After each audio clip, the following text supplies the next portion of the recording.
Salut Kiki. Ouais, je sais, on est en pleine semaine et j'ai une boîte mystère Traxxas. Comment ça, t'as fait un titre putaclic parce que les gens vont croire que c'est le Max Slash et en fait c'est pas ça du tout. Je n'ai jamais dit que c'est un Max Slash, c'est pas ma faute si toi t'as des idées tordues.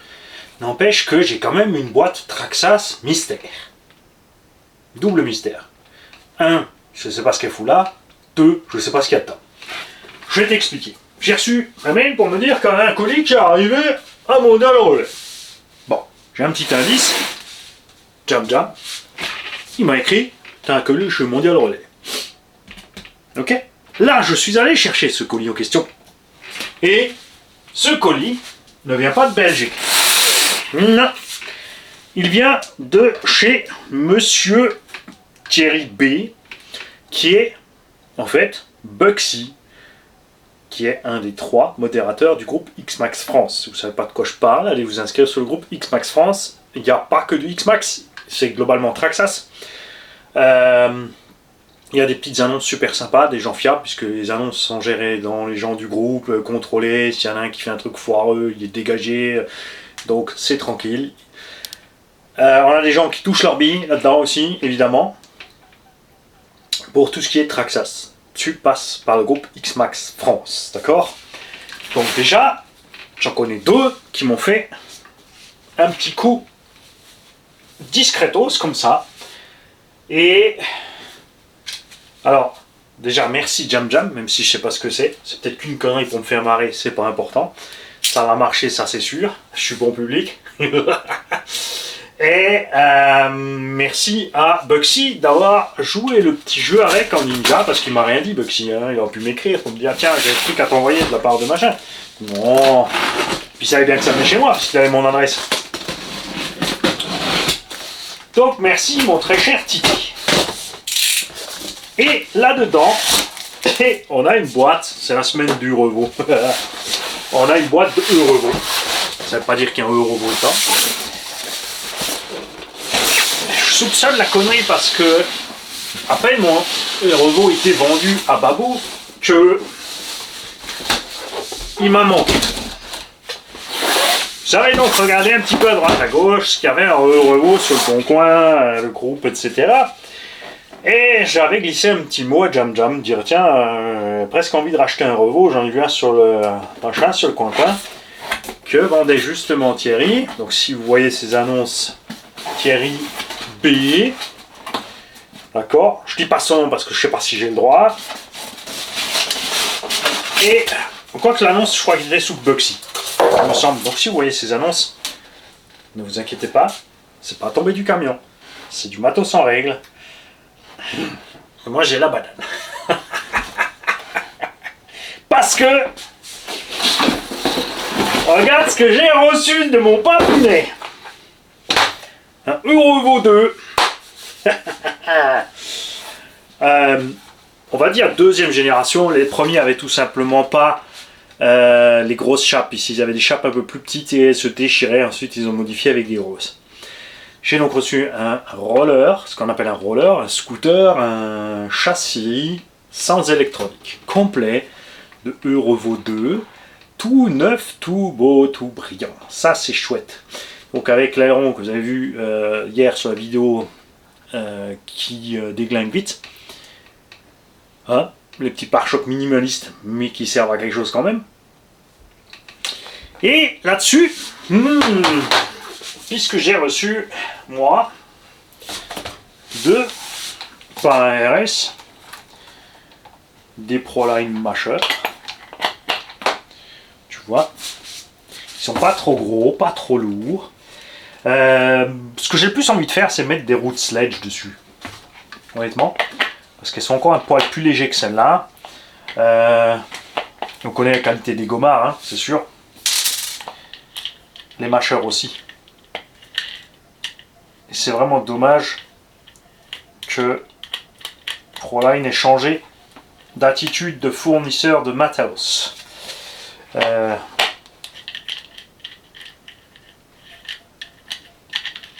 On ne sait pas ce qui s'est passé exactement chez Proline. Hein. Ils ne sont pas rachetés par Horizon Hobby, mais ils sont sous leur coupe.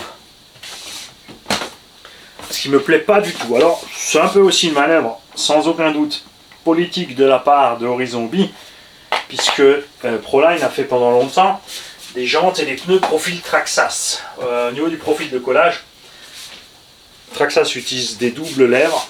Enfin, la jante a une double... C'est pas une double, mais le pneu a vraiment une lèvre qui se glisse dans une fente. Donc, quand c'est bien collé, ça tient super bien. Ça permet au pneu de vraiment... Ah, c'est trop large avec l'offset. Hein. Ça résout mon problème. Ça fait un peu mucho large. On dirait un Kagama ou un Kronos. Sauf que ça, c'est un vrai MT avec une réduction. C'est à moi, avec sa suspension d'origine super moelleuse, que je vais, je pense, laisser comme ça. Sur les autres, je l'ai modifié, mais j'ai des engins pour faire les sauts et le débile, donc j'ai envie avec ce Revo de faire juste un engin pour faire le touillon dans la forêt. Pour la carrosserie, j'hésite. Alors, j'aime bien la carreau d'origine du Revo 2, elle est vraiment chouette, mais j'ai toujours eu une préférence pour celle du Summit. Puisque j'avais déjà fait un Summit comme ça, qui est parti chez un abo. C'est pas un Summit puisqu'il n'y a pas les blocages diff et tout. On pourrait mettre 3 fois, il y a de la 20 millions déjà au centre, mettre la 20 millions devant et derrière, et faire un engin qui peut crapahuter et rouler quand même assez fort. Après c'est dommage parce que si je fais le Zazu, on va éclater la carreau et du coup mon châssis de Summit derrière il sera plus complet. Je sais pas encore. J'ai très envie aussi, vous savez que j'adore les pick-up, de prendre une Elsace Body RC pick-up.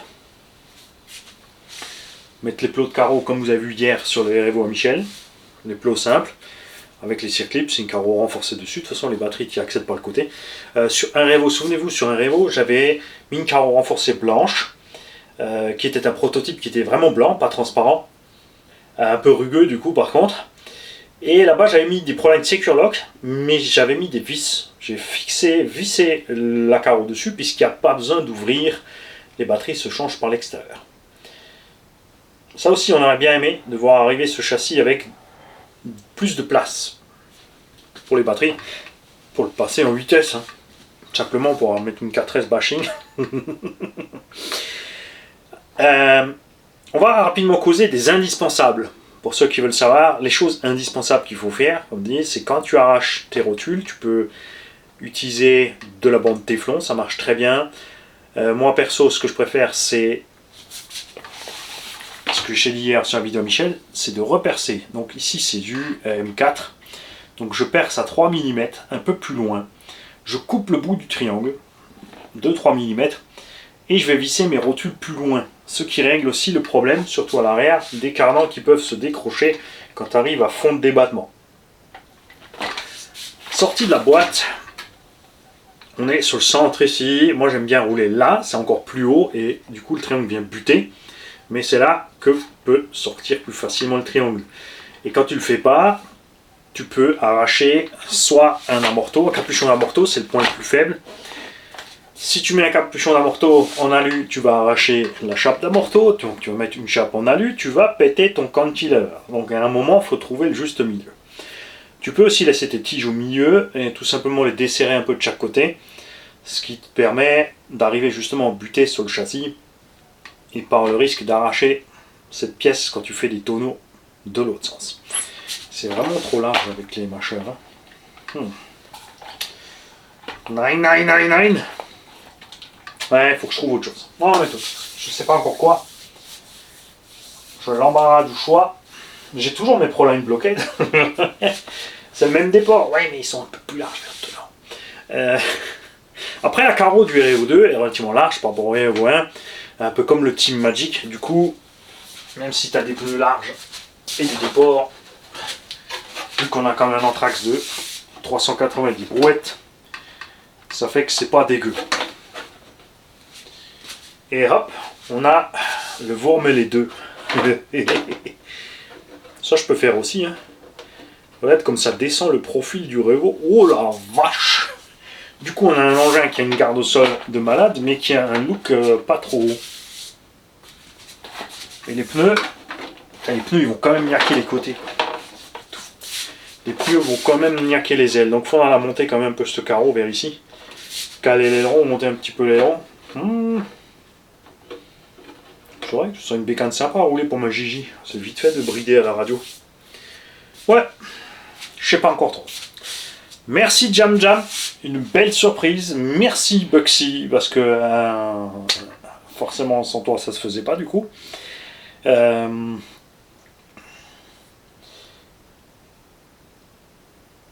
L'électronique, j'ai pas parlé de l'électronique. Je vais mettre un cerveau 35 kg, 8,4 volts, flash Obi IP67 full alu métal. Et on va aller mettre le taquet du taquet, parce que j'ai c'est pour ça que j'en voulais un aussi. J'ai un Ezrum 4278 qui traîne ici, qui n'a pas servi depuis fort longtemps. Et on va profiter aussi de ça pour reparler rapidement de cette nouvelle programmation que fait Castle avec ses variocapteurs. Depuis les Max G2 et les Quick Run G2, on a une grosse modification du punch. Il y a pour ça cette semaine, c'est déjà sorti ou ça va arriver, des vidéos, je vais vous montrer très clairement. Le Sledge avec le Quick Run G2, j'ai mis le punch à 9. À côté, on a un ZTW dans le techno. Ok, il est plus léger, mais je te parle de la réaction du vario au moment où on touche les gaz, qui a une puissance de démarrage minimum de 13%, quelque chose comme ça. Donc dès que tu touches les gaz, c'est boum, 13%. Et un punch réglé totalement différemment. Et tu vois que même le vario beaming réglé à fond, eh ben, il est tendre. C'est bien pour la transmis. Quand tu es habitué comme moi à des choses un peu plus, c'est un peu trop. Tu vois ce que je veux dire? J'ai dû mettre de l'expo à moins 50. Sur la Spectrum, c'est à moins 50. Sur d'autres radios, ça sera plus 50. Pour avoir une réaction de gaz sympathique. Malgré que j'ai le punch à 9. Sur les anciens Quick Run, tu avais le punch à 5. Tu étais au même point que ce que ce vario fait maintenant sur 9 avec de l'expo. Et quand tu mettais à 9, tu avais vraiment un truc super brutal. Castle a toujours encore ça. Et donc c'est juste pour prévenir. C'est ce qui me manquait. J'avais fait un essai sous nous, on avait roulé qu'une fois ou deux ce vario. J'avais mis ça dans le ST Pro et ensuite j'avais mis ça dans mon Erevo, mais après je suis passé sur un Monster dans le Erevo parce que il me manquait un truc. Il me manquait un truc et j'ai pas pensé à ce moment-là qu'il suffisait de mettre de l'expo à fond. Bon. Donc on va mettre le punch à fond. On va mettre de l'expo sur la radio. Bien sûr, il faut mettre une radio qui a de l'expo, c'est sûr. Tu peux pas prendre une radio d'origine. Enfin si tu peux mettre de l'expo gaz sur la TQI.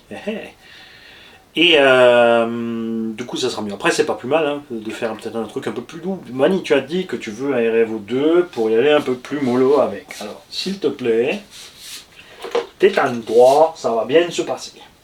Alors ce que je vais faire, c'est que je vais enlever celui-là et là.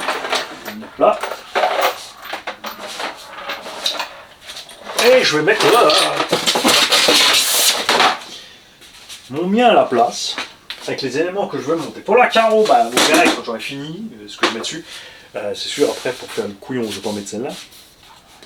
C'est trop large, ces pneumatiques. Je vais mettre des pneus avec... J'ai encore des trenchers. Pas des séries 40, mais les trenchers, les hauts, les grands au diamètre. Quoique ça lui fait une bouille là derrière sur l'étagère. Oh, moisette. Je sais pas si tu vois. Moi, j'aime bien.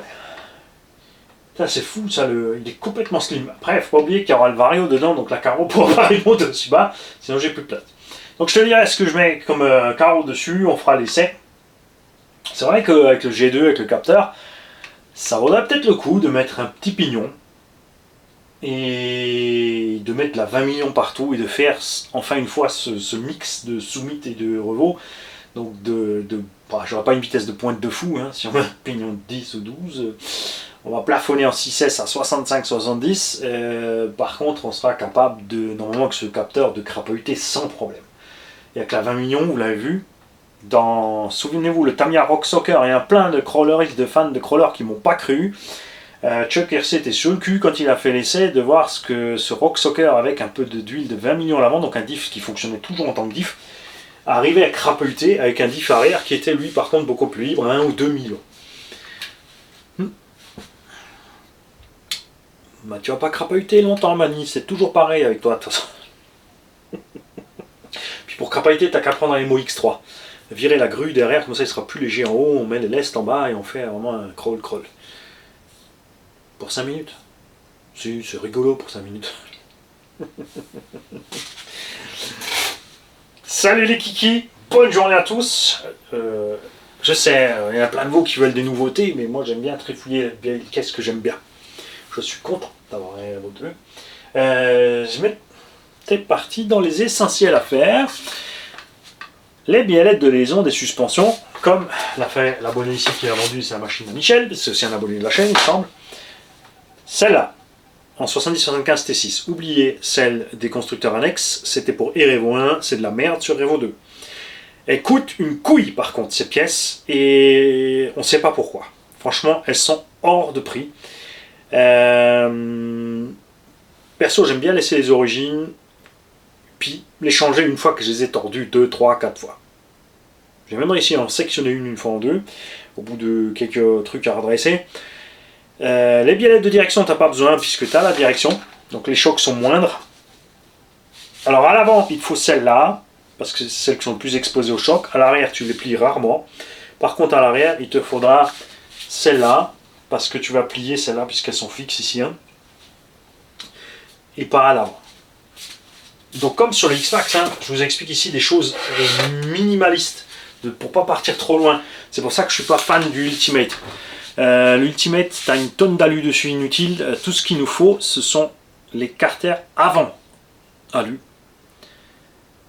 Enfin, les couvercles de bulkhead avant alu, la sous-plaque que personne ne fait à part GPM, le petit patin de pare-choc RPM dans le X-Max, le cerveau d'origine, tu peux le coller en 7/4 si tu changes de vario, ou tu mets tout de suite le 24-25X, ou tu achètes juste les pignons métal pour le cerveau d'origine, ça va bien. T'as pas besoin de chercher de midi à 14, franchement, le sauve-cerveau renforcé, ça s'arrête là, et tout le reste, c'est du inutile. Les pneus qui ballonnent pas super lourds, je suis pas persuadé non plus, je les ai pas encore roulés, hein, pour dire que je suis pressé de les utiliser, maintenant que j'ai vu qu'ils faisaient 800 grammes, j'espérais qu'ils soient à 700. J'aurais su, j'aurais attendu, mais c'est pas grave, maintenant je les ai, on va rouler avec. Ouais, sur les chantiers, tous ces endroits-là où en forêt, quand ça craint, c'est sûr que, voilà, en forêt on fait pas trop de sauts, donc c'est pas trop grave si c'est un peu plus lourd. Et là c'est pareil, donc sur les Erevo tu prends, c'est deux biellettes de... c'est deux biellettes, si c'est les biellettes de renvoi de suspension avant, les deux biellettes de, pas de direction, mais pour fixer le paralysme à l'arrière. L'aileron, tu le fous sur la carrosserie directement, soit tu te fais un petit truc en lexan ou en plastique, ce que tu veux, et tu déportes un peu l'aileron là où tu as envie pour que c'est le look qui te plaise à toi, hein, évidemment. Comme dit, une boucle de pare-choc arrière de Summit version RPM ou origine, et un pare-choc de Summit parce que ça aide pour amortir. Donc ça fait pas de mal. Hein. Un seul et unique cerveau métal, les deux origines font 9 kg. Donc à partir de 25 kg, ça va. À part 25 kg, ça va. Mais franchement, de mon expérience, 35-45 kg, t'es vraiment bien. Celui que j'ai filé à Babou, j'ai laissé, je crois, le 46 kg dessus, 0,08 secondes. Le machin, il tourne comme ça. Le moteur d'origine, le Vario est bon, mais le moteur, il chauffe. Et ça, c'est moche. Et c'est pour ça qu'on aime bien choper des rouleurs, ou comme dit, soit avant de cuire ton moteur, tu utilises ton moteur dans un buggy plus léger en 4S, et tu mets tout de suite un moteur plus balèze dans celui-là. Alors, quand je dis moteur plus balèze, il ne faut pas que ce soit plus gros. Mais un simple 4274 au Boeing, Castle, n'importe quel 4274 normal en fait, avec le même KV 2200 ou 2000, le moteur du Sledge, j'adore le moteur du Sledge, en 2000 kV, forcément tu mets une dent en plus sur le pignon, ou tu mets une couronne plus petite pour compenser les 200 kV x 22,2 volts que tu perds, donc 4400 tours que tu as perdu. Au final, pour la VMAX, tu rajoutes donc une dent sur le pignon ou quelques dents au moins sur la couronne et tu es au même point. Tout le reste, j'ai laissé d'origine sur ce Erevo 2. Et bah, j'étais content. Et je ne vais pas faire tout ça sur celui-là parce que, oui, je sais, j'essaie de me convaincre que je vais y aller doucement. Et tout ce que je vais faire, c'est y aller tout court.